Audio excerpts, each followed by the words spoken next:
Bonjour à tous, bienvenue à notre méditation quotidienne. Nous sommes dans le beau livre de Ruth.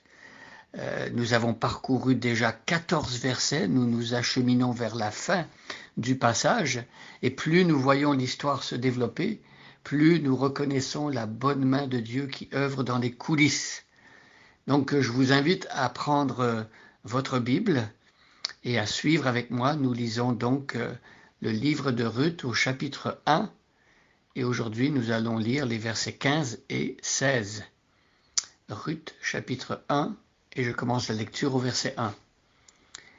À l'époque où les chefs gouvernaient Israël, une famine survint dans le pays.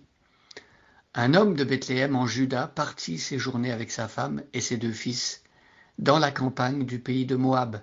Cet homme s'appelait Élimélec, sa femme Noémie et ses 2 fils Mahlon et Kilion.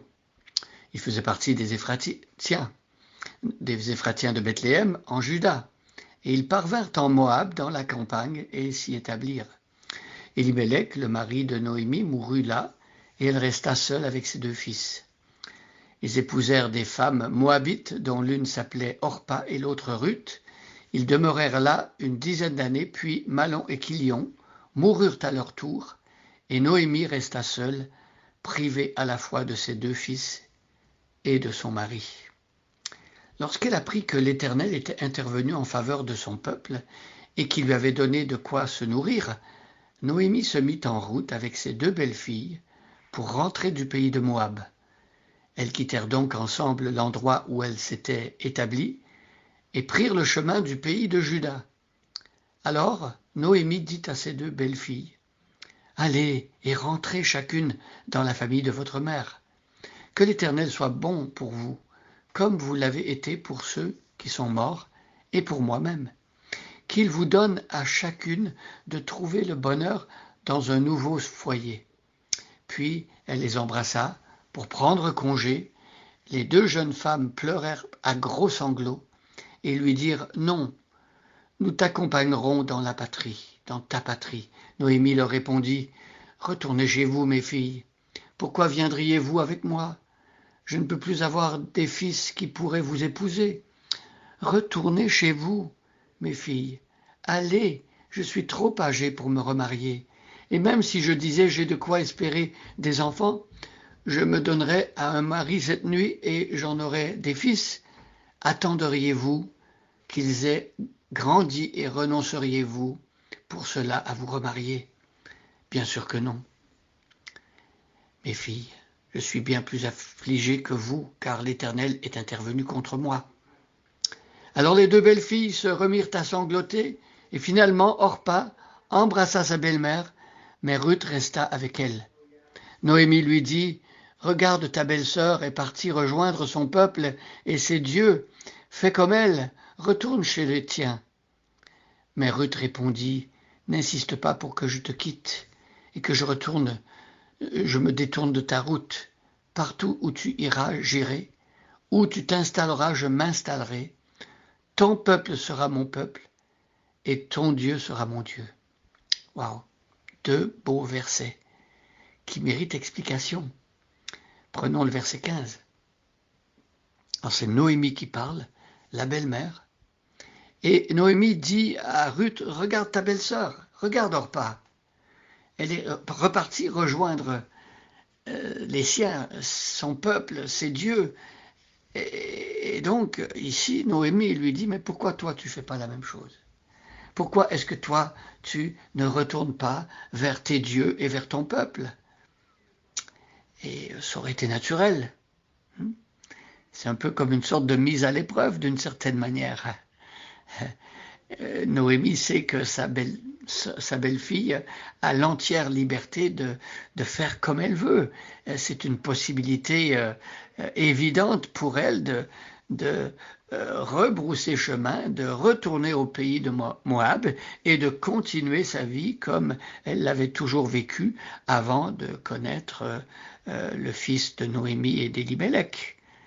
Mais voilà, il y a une réaction de Ruth qui nous étonne et qui est belle et qui fait penser un peu à cette réaction que un être humain peut avoir lorsque Dieu l'appelle.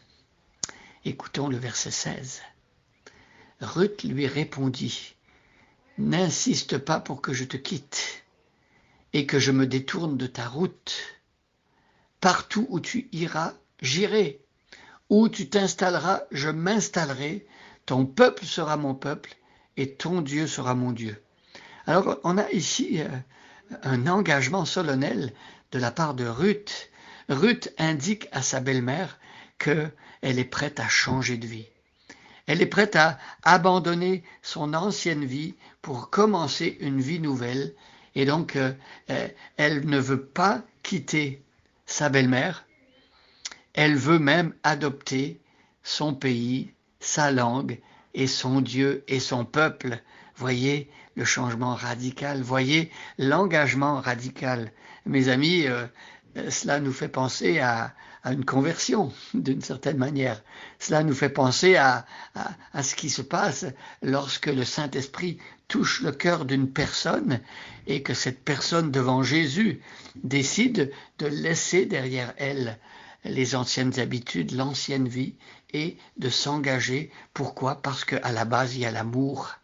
Voyez, l'amour de Ruth est si fort envers Noémie qu'elle ne veut plus quitter sa belle-mère.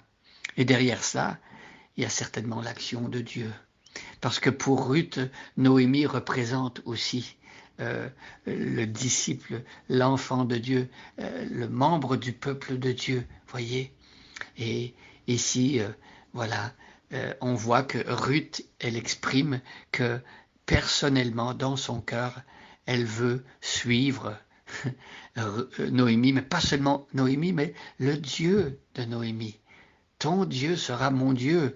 C'est comme une sorte de conversion, c'est comme une sorte d'engagement de vie par rapport à la foi. Elle va comme devenir de cœur une Israélite et rejoindre le peuple de Dieu. Combien c'est beau!